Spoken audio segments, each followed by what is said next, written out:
reported a lot about the lack of affordable housing in our state, especially in our mountain communities. Yeah, so when an anonymous donor gave $24 million to kickstart the biggest affordable housing project on the Western Slope, it seemed like a dream come true. But last night, voters in Steamboat Springs rejected the city's plan to annex a 534-acre ranch.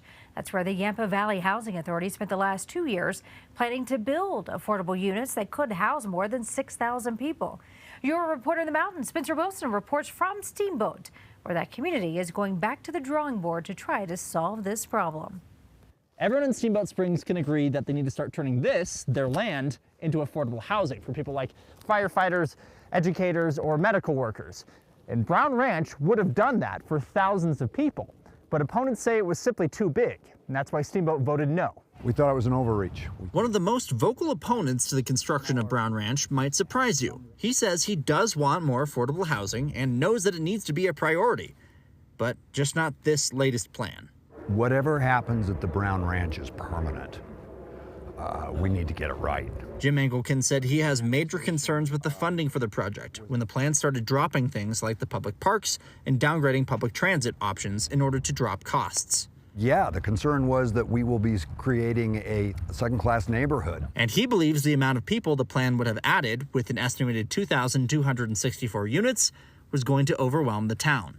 We need to do something about affordable housing, but to add 45% to our population to that end is too much. The Yampa Valley Housing Authority declined my interview request today, but had stated multiple times they believe the time to build is right now, and says the town cannot afford to wait when it is already so behind.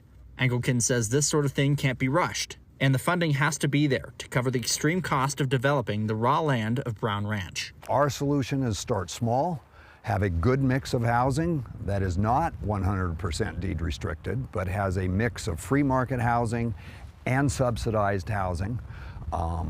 You build it and you mitigate your affordable housing needs and your workforce housing needs. And if it's successful and it is absorbed into the existing city without a lot of problems, then you can do it again.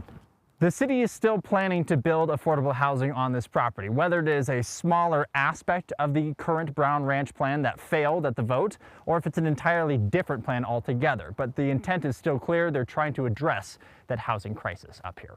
In Steamboat Springs, Spencer Wilson, covering Colorado First. Spencer is your reporter in the mountains. He is always looking for stories that are important to you there in the mountain communities, big or small story ideas. So just reach out to him through cbscolorado.com.